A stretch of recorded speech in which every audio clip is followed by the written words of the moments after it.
Alright, so welcome back everybody. So for this video, I'm going to show you guys how to play Fairy Tile by ILO Games.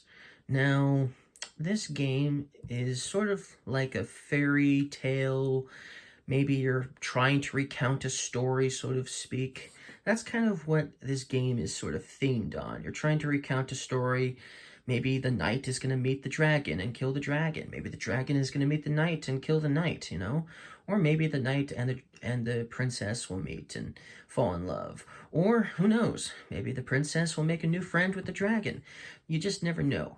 But that's kind of like the theme of the game. Now, this game has both the princess and the dragon and a knight miniature as well. Now, you're not playing as one particular character. These three characters, all players can control, move, and all that. So you're not playing as one particular person. You're not playing as the princess, you're not playing as the dragon or the knight. You're moving them all around, okay? Now, on your turn, you have one of two actions, okay? One action is you can move one of these characters. Another action you can take is add another tile to the equation to make this map, to make Fairy Tile an even bigger land than it already is. Now, you'll see we have a bunch of cards here. Every player gets the same amount of cards. So you'll shuffle these cards and deal out every single card, so that way every person has an equal amount of cards. This is your book. This deck of cards is your book, and you will simply just draw one card face up to look for yourself. You won't show it to your opponent because you don't want your opponent to know what you're trying to do with these characters and stuff like that. So you'll look at it, and then you will want to try to meet this objective. The knight and the dragon meet on the plane. Okay, so you're going to try to do this on your turn. Okay, well, the plane. What is the plane? Well, these spaces here are the plains. So this is a plains tile right here. So is this. So is this. This is a mountain tile. This is a forest tile. And this is the castle tile. Okay? You only start with one castle tile, but you might get more castle tiles as you play the game. Okay? So that's all the different tiles. So basically, you need to get the dragon and the knight on to a plains tile. They both must meet there, meaning that before you can recount your adventure, so on you basically go on an adventure. That's what you call taking an action on your turn, going on an adventure. And then afterwards, you try to see if you can recount that adventure. And if you can, if you were able to do this particular card, then you get to read this bottom part, and then you will draw the next card, the next page in your book of cards. You'll continue to do this until you have read every single card in your book. The first player who manages to do this wins the game, okay? You may not always be able to read cards right away either, because it will take time to get the characters in a particular spot. And they each have their own movement roles and rules as well. So let's talk about the movement of these characters. Okay, so the first character here we'll talk about is the princess. She can move only one space. So for instance, she could move here. That's a legal move. She could also move here. That's a legal move, okay? But she has an additional ability, or should I say movement ability. If there's, for instance, two castles touching. So let's say there was two castles here, and she was here. She could move here, then she could move here. That's a legal movement. She can hop from castle to castle. As many castles as there is, she can just continuously hop to each castle and then still land on a new space that isn't a castle space, okay? Now, if she isn't on a castle space, she could actually still move from here to here to here. But then that's it. She wouldn't be able to move again. So if she starts on a regular space, on another space that isn't a castle space, she can move onto a castle and then continuously hop around from castle to adjacent castle. Or if she's on the castle, like I said, she can hop from adjacent castle and then still land on another space. So that's basically how her movement is going to work. Okay? Now, the dragon can only move in a straight line, but he has to go all the way to the other side. So if he was to move in this exact direction, straight line, he would stop there. He can't continuously go. He can't go this way. And if there was a tile that was over here that was still in his line of straight path, but as you know, this is completely empty here, he wouldn't be able to go over the empty space over to here. Okay? That's not allowed. Okay? So he can move like this, for instance, or like this, or like this. But yes, it has to be a straight line every time. Okay? And he can fly over, other characters too.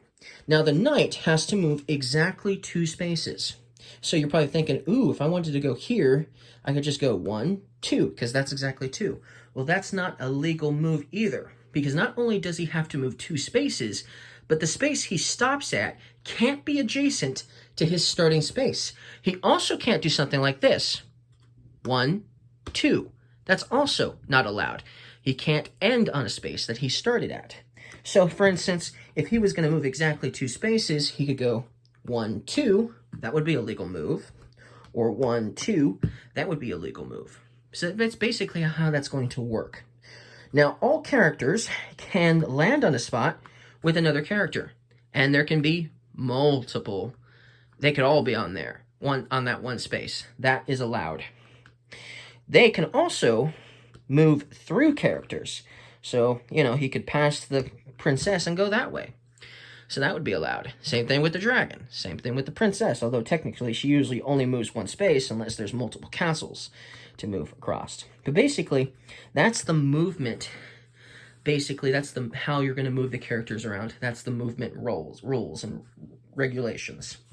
Then, on your turn, if you have a card you don't think is possible to meet anytime soon, if you choose to basically skip, you can actually choose to skip a card if you want to. So if you come across a card you don't think you'll be able to accomplish, you can choose to basically lose your turn by simply taking this card and putting it on the bottom of the pile, and then you get to look at the next card. But that's it for your turn. But when you do that, you get to flip over this magic token to this side here. And then later on a future turn, you can use this magic token to take 2 actions on the same turn. Okay? Meaning you could move 2 characters on the same turn. Or you could move a character and place a tile on the same turn if you had this face up. Then once you've used this magic token to take 2 actions, then you'll put it face back down. Like so. So it is wise to perhaps skip a card if you think it's not possible to do right now, because you don't want your opponent to get too far ahead of you. If it feels like he's completing cards left and right, you want to obviously be smart and, pick the cards for sure in the beginning of the game you'll be able to accomplish first. Okay? But basically, that's pretty much how you play Fairy Tile. Now, it is a rare occasion, but if you come to a point where it is not possible to complete a certain card. It is not possible to complete a card. It's very rare, but if it does happen, then it means you've lost the game. But if you're playing with other players, let's say there's another player still playing, even if it's just one other player, if there's still one other player still playing, that player must continue. Because if he has the same problem and he comes across a page in his book, a card he cannot play, then nobody wins. Okay? But if he does manage to finish every card in his book, then he would win, for instance. So, obviously, it is possible for everybody to lose, but it's also very possible for one person. It's also most likely the case only one person is going to win, most likely. So, that's basically how you play. I'm going to try to show you guys a little bit more in detail by doing a little bit of gameplay and trying to see if we can complete 1 or 2 of these cards, just to kind of give you an idea of some of the things that we can do with our cards here. So, you'll notice that this card says, the knight and the dragon meet on the plain. What does meet mean? Meet means that after you've moved the knight or the dragon or whatever, after you've done that, one of them has to basically meet them there. So if, for instance, the knight and the dragon, they meet on the plane. Let's say the knight was already on the plane. If you moved the dragon to where the knight is, they just met on the plane, okay? Now, if they were already there, and this was and you started your turn, and you hadn't taken a tile, or obviously moved these guys. Now, let's say if you had taken a tile on your turn and decided not to move them, you couldn't activate this card. You couldn't complete this card, because you still have to be able to move one of them to be able to basically meet the requirements of the word meet, okay? And obviously, you know, the knight's rules of movement is no back and forth, no adjacency of movement, no going back to the same spot, basically. So that's the problem with that. That's why it's hard to possibly complete this. You have to be able to meet that requirement. Now, there are other cards possibly that you could come across. This one here, the knight visits the large river. You'll notice that there's a river. There's a river of 2 spaces currently. As you get more tiles, you will make the river bigger. It's actually 3 spaces big right now. You'll have to, in order to complete this card, the knight visits the large river. So he would have to come to the river. Basically, you would have to move the knight on your turn to visit the river. Okay, so let's say you started your turn, you have the knight here, you move him here. And the river is currently 3 spaces. Well, this says that the river has to be a large river, and which means it has to be 5 or more spaces. So you still didn't complete the card. But if this was already here, and you had 5 spaces of a river, and you took your action, and you moved him here, then you could complete this card. Basically, that's what it means to visit. That's what it means to meet. And then there's even C. So, for instance, C, there's one that says C. Let me find one. Oh, here's one. The dragon moves over a castle. So, on your turn, if the dragon had ended his movement on the other side of a castle, so if he went from here to here and there was a space here, that would be going over a castle. You could actually say you've completed that card, which is pretty cool for move. Oh, here we go. The princess visits a castle and can see the knight or the dragon. Okay, so first of all, to complete that card, the princess would have to be on a space that isn't a castle. She would have to move to this space, and then she'd have to be able to see a knight in a straight line, or the dragon in a straight line, in order to complete this card. Now, they don't have to be this close. The knight could be all the way over here. That would work. That would be a legal, basically, that would be legal. So that's how that would actually work. Visits a castle and can see the dragon or the knight. So you would be able to complete that card if that's exactly how it happened, right? So that just gives you some ideas of basically how gameplay could potentially work. So let's just do a short little gameplay to see if I can complete 1 or 2 of the cards. Okay? And I've got this one. So we obviously know which one I'm going to try to do. The knight and the dragon meet on the plane. So I can only take 1 action. So, unfortunately, what I'm going to do actually is do this. Because right now I can't move the knight or the dragon in a position I would like to. So what I'm going to do is go here like this. So we can get there we go. So that would be taking basically my action for the turn. That's all I could do, basically. Okay? My turn would be done. I wouldn't be able to recount this adventure because nothing happened. My opponent would look at his card and to see if he could do it. The knight and the dragon meet on the mountain. Well, here's the knight, here's the dragon. Well, the knight's too far away right now, but he could move the knight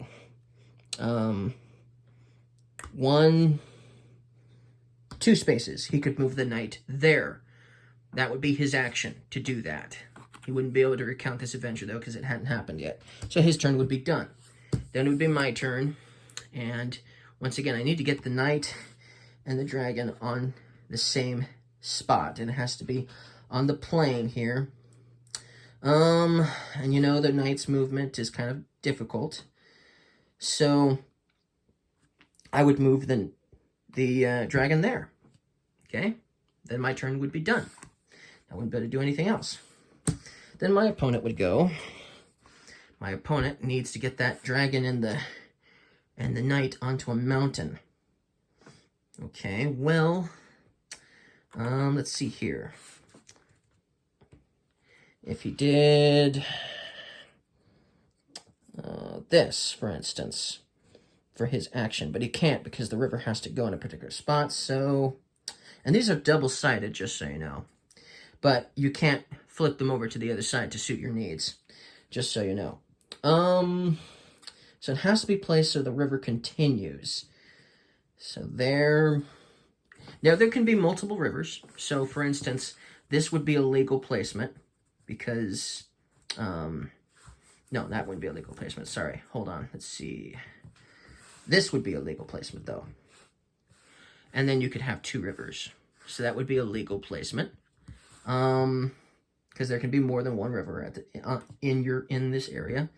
Or like I said, you could just continue the river from one of the ends. But yeah, one thing you couldn't do, though, is you couldn't do this. That's not a legal placement. It has to be placed adjacently to two tiles when you place it. So that's adjacent to two tiles. So that would be the only way to do it that way. If you weren't going to continue the river, I mean. So, you know, I was going to try to help this guy out, but it doesn't look like it's even possible. So, we'll just, well, I can't go there either, really. So, we'll go like that. There we go. And that's his turn. His turn is done. Once again, he couldn't recount an adventure. Okay, so let's see here. The knight and the dragon meet on the plain. Okay, well... Okay, so I'm gonna move the dragon here. And then my turn is done.